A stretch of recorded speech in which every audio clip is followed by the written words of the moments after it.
నమస్కారం. అందరికీ నమస్కారం.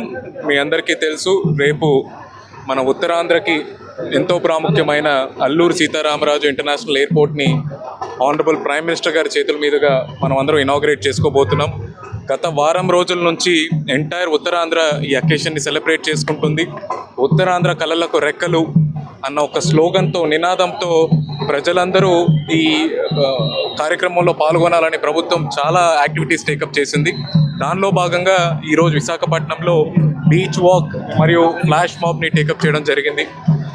రేపు పొద్దున సుమారు విశాఖపట్నం జిల్లా నుంచి 1,00,000 మంది జనాలు భోగాపురం ఇంటర్నేషనల్ ఎయిర్పోర్ట్, మన అల్లూరు సీతారామరాజు ఇంటర్నేషనల్ ఎయిర్పోర్ట్ ప్రారంభోత్సవంలో పాల్గొంచుకుంటున్నారు.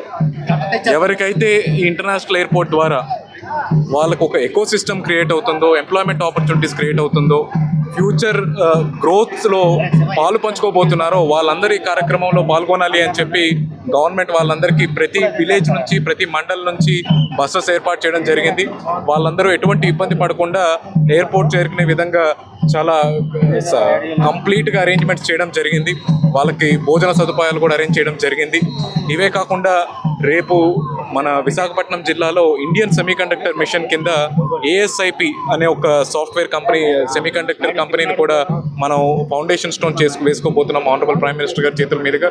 ఇది and other ultra mega project. సుమారు 3,000 కోట్ల ఇన్వెస్ట్మెంట్తో ఇండియన్ సెమీకండక్టర్ మిషన్ కింద ఆంధ్రప్రదేశ్ రాష్ట్రంలో మొదటి సెమీకండక్టర్ కంపెనీగా ఇది రాబోతోంది. దీని ద్వారా విశాఖపట్నం జిల్లాలో సెమీకండక్టర్ ఎకోసిస్టమ్ కూడా, సెమీకండక్టర్ మ్యానుఫ్యాక్చరింగ్ ఎకోసిస్టమ్ కూడా మనం ఏర్పాటు చేసుకోబోతున్నాం. Already data center ecosystem create చేసుకున్నాము. ఇప్పుడు సెమీకండక్టర్ ఎకోసిస్టమ్ సంబంధించి మొదటి ప్రాజెక్ట్ వస్తుంది. మీ అందరికీ తెలుసు, ముందు ఇంకా చాలా మంచి ఇన్వెస్ట్మెంట్స్ విశాఖపట్నంకి రాబోతున్నాయి. వాటికి సంబంధించిన ఇన్ఫర్మేషన్ కూడా మీ అందరికీ అడుగడుగునా తెలియజేస్తున్నాం. విశాఖపట్నం ఎకనామిక్ రీజియన్ సంబంధించి అతి ముఖ్యమైన ప్రాజెక్ట్ రేపు మనం ఇనాగ్రేట్ చేసుకోబోతున్నాం. దాని చుట్టూ, ఎయిర్పోర్ట్ చుట్టూ ఏవియేషన్ యూనివర్సిటీ కావచ్చు, మన ఏరో సిటీ కావచ్చు, అలాగే టూరిజం, IT, GCC ఎకోసిస్టమ్ సంబంధించిన వేరియస్ ప్రాజెక్ట్స్ కూడా రాబోతున్నాయి. వాటన్నిటికి తగ్గట్టుగా నీతి ఆయోగ్ ఇచ్చిన రిపోర్ట్ బేస్ చేసుకుని గవర్నమెంట్ ఆల్రెడీ చాలా ఫాస్ట్గా విశాఖపట్నం ఎకనామిక్ రీజియన్ మీద పనిచేస్తుంది.